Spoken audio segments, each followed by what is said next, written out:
네,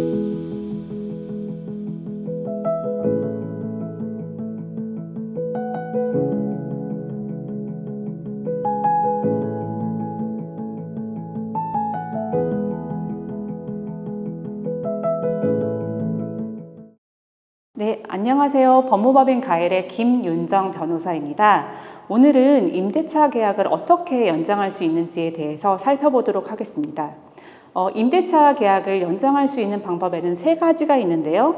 첫 번째로 묵시적 갱신, 두 번째로 계약갱신 청구권, 세 번째로 재계약입니다. 우선 묵시적 갱신에 대해서 살펴보도록 하겠습니다.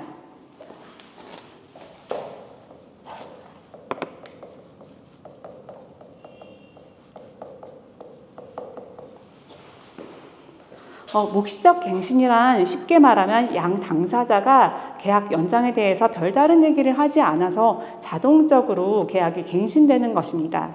이때 계약은 일단 계약 기간이 있는데 임대인의 입장에서는 계약 기간 종료 6개월 전에서 2개월 전 사이에, 그리고 임차인 입장에서는 만료 2개월 전까지 계약에 대해서 종료나 변경의 의사를 말하지 않으면 계약이 자동적으로 갱신이 됩니다. 이때 갱신 기간은 기존의 계약과 똑같은 조건이기 때문에 같은 기간만큼 갱신이 됩니다. 그렇다면 만약에 임대인이 아무런 연락이 없다가 한 계약이 계약 만료 한 1개월 전쯤에 갑자기 나타나서 이제 계약이 만료가 되어가니 계약에 대해서 임차료를 좀 올려달라 이런 말을 한다면은 임차인 입장에선 이에 대해서 응해야 할까요? 그렇지 않습니다. 이미 이 사이에 어떤 말도 없었기 때문에 계약은 묵시적으로 갱신이 된 상태이기 때문입니다. 따라서 임대인 입장에서는 묵시적 갱신이 되는 것이 좀 불리하기 때문에 만약에 묵시적 갱신이 되지 않게 하려면 이 6개월에서 2개월 전 사이에 반드시 임차인에게 계약 종료나 차임을 조정하겠다는 말을 꼭 해야 합니다. 이런 묵시적 갱신은 임대인보다는 임차인에게 굉장히 유리한 점이 많습니다. 우선 첫째로 갱신 횟수의 제한이 없다는 점입니다. 따라서 기존 계약이 이미 묵시적으로 갱신이 되었어도 또다시 서로 간에 아무런 말이 없다면 다시 묵시적 갱신이 될 수도 있습니다. 또 다른 임차인 입장에서의 장점은 임차인은 상황에 따라서 갱신된 기간을 모두 지킬 필요 없이 계약을 종료할 수 있다는 점입니다. 일단 이 묵시적 갱신이 된 이 계약 기간 중에 임차인은 언제라도 해지의 통보를 할 수 있습니다.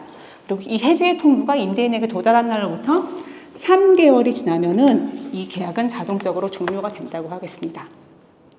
즉 이렇게 묵시적 갱신은 매우 유연한 방식이기도 하고 반복도 가능하기 때문에 임차인에게 상당히 유리하다고 볼 수 있겠죠. 따라서 임대인으로서는 묵시적 갱신이 되는 걸 원하지 않는다면 아까 말씀드렸듯이 미리미리 이 기간 사이에 임차인에게 통지를 하시길 바랍니다. 임대차 계약을 연장하는 그 두 번째 방법은 임차인의 계약갱신 청구권입니다.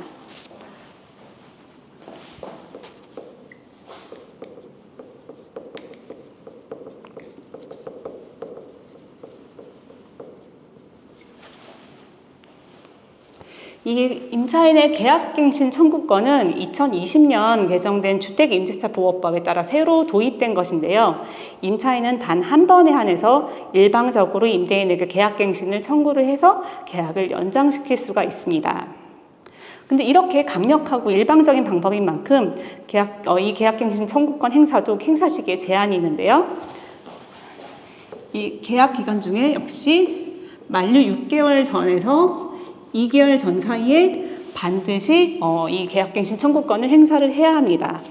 따라서 만약에 임대인과 계약갱신에 대해서 협상을 하고 있는데 합의에 이를지가 불분명하다고 생각이 드신다면 이후에 마지막 날까지 기다리지 마시고 반드시 2개월이 남기 전에 계약갱신 청구권을 행사를 하셔야 할 것입니다. 그리고 그 행사 여부는 확실하게 해야 되기 때문에 내용 증명이라든지 카톡이라든지 메시지 같은 걸 남기셔서 자료를 반드시 남기시길 바랍니다. 그런데 이 계약갱신 청구권은 주의할 점이 있습니다. 원래 임차인은 일방적으로 계약갱신 청구권을 행사할 수 있지만 몇몇 사유가 있으면 임대인은 이에 대해서 거절을 할 수가 있습니다. 주택임대차보호법은 거기에 8가지 사유를 규정하고 있는데요. 지금은 시간 관계상 그 중에서 약간 많이 논란이 되는 거 몇 가지만 살펴보도록 하겠습니다. 그 첫 번째 거절 사유로는 2기 이상의 차임 연체입니다. 그러니까 2기라는 건 두 횟수 분이니까 만약에 매월 월세를 내셨다면 2달치 차임을 연체하신 경우가 되겠죠. 만약에 예를 들어서 매달 이제 임대료를 내고 있는데 2달치 임대료를 밀렸는데 나중에 다 지급을 해서 현재로서는 이제 연체 차임이 없는 경우가 있을 수 있습니다. 그 경우에 임차인이 계약갱신 청구권을 행사한다면 연체 차임이 없으니까 이제 임대인은 이에 대해서 거절을 할 수 없을 것 같잖아요. 하지만 그렇지가 않습니다. 한 번이라도 2기 이상의 차임 연체의 사실이 있으면은 임대인은 계약갱신을 거절할 수가 있습니다. 네, 둘째로 근년간 이슈가 좀 많이 되었던 건데요. 실거주 목적입니다. 그 임대인이나 임대인의 직계 존비속이 실거주를 목적으로 해서 입주를 할 계획이 있다면은 임대인은 계약갱신을 거절할 수가 있습니다. 이에 대해서는 최근에 굉장히 이슈가 많이 되기도 했고요. 손해배상이라는 쟁점도 있기 때문에 추후 기회가 있으면 다시 한번 다른 영상으로 살펴보도록 하겠습니다. 세 번째로 살펴볼 그 거절 사유로는 무단 전대가 있습니다. 즉 임대인의 동의 없이 임차인이 제3자에게 전대를 한 경우에도 임대인은 임차인의 계약갱신 청구를 거절할 수가 있습니다. 그리고 네 번째 거절 사유로는 임대인이 계약 당시에 미리 통지한 재건축 계획에 따른 경우에도 임대인은 임차인의 계약갱신 청구를 거절할 수가 있습니다. 근데 중요한 거는 미리 통지한 재건축 계획입니다. 그래서 만약에 지금 임대차 계약을 하고 있는데 임대인이 보기에 재건축으로 인한 이주 시점이 그리 멀지 않은 것으로 판단되면은 이에 대해서 계약서에 특약사항으로 이주에 대해서 넣기도 합니다. 계약갱신 청구권에 대해서는 여기까지 알아보도록 하겠고요. 다음으로 임대차 계약을 연장할 수 있는 세 번째 방법, 재계약에 대해서 살펴보도록 하겠습니다.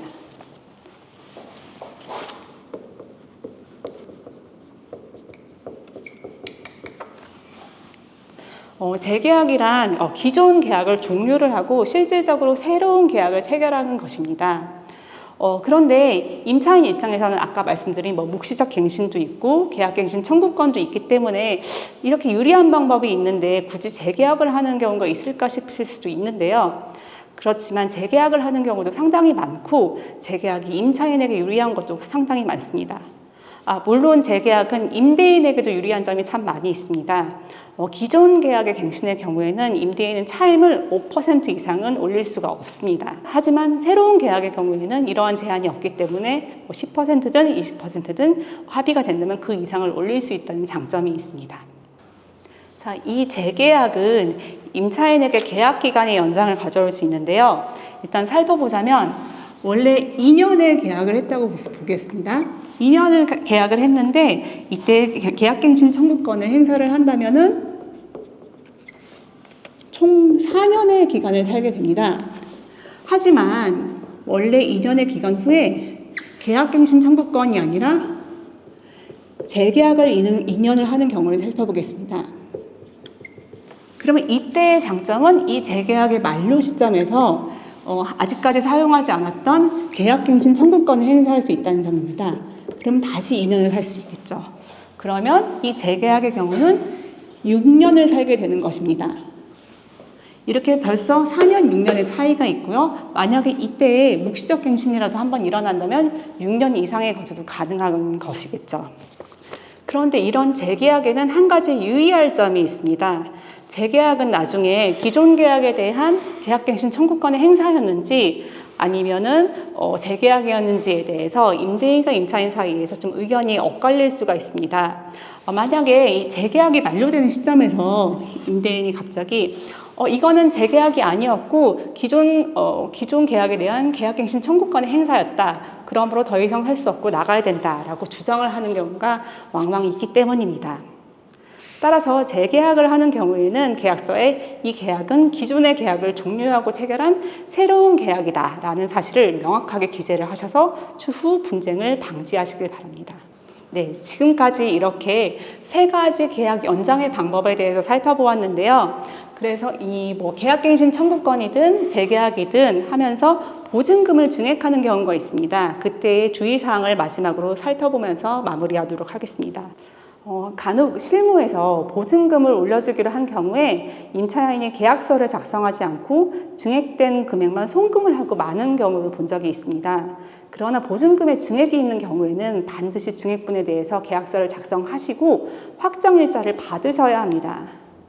왜냐하면 기존 보증금에 대해서는 이미 확정일자를 받으셨을 거기 때문에 우선 변제권이 있지만 증액된 부분은 확정일자를 받은 적이 없기 때문에 우선 변제권이 없기 때문입니다.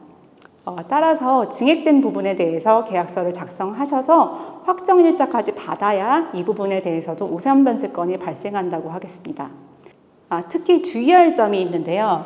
일단 기존의 임대차 기간이 있는데 임대차 계약을 체결하고 이제 여기 보증금 증액의 합의가 있을 텐데 그 사이에 근저당권이 설정되는 경우가 있습니다. 그럼 주의하실 점은 이 증액된 보증금보다 이 근저당권이 선순위가 된다는 점입니다. 따라서 재계약이나 계약갱신을 하면서 보증금 증액을 하실 경우에는 등기부등본을 미리 떼어보셔서 이 사이에 근저당권 같은 것이 설정된 것이 있는지를 반드시 확인을 해보셔야 할 것입니다. 오늘은 임대차 계약을 연장하는 방법 3가지, 묵시적 갱신, 계약갱신 청구권, 그리고 재계약에 대해서 살펴보았습니다. 이 각 방법은 장단점이 다르고 상황에 따라서 무엇이 유리한지도 다를 수 있겠죠. 따라서 이런 점들을 잘 확인하셔서 최대한 유리한 방향으로 임대차 계약을 연장하시길 바라겠습니다. 여기까지 법무법인 가일의 김윤정 변호사였습니다. 감사합니다.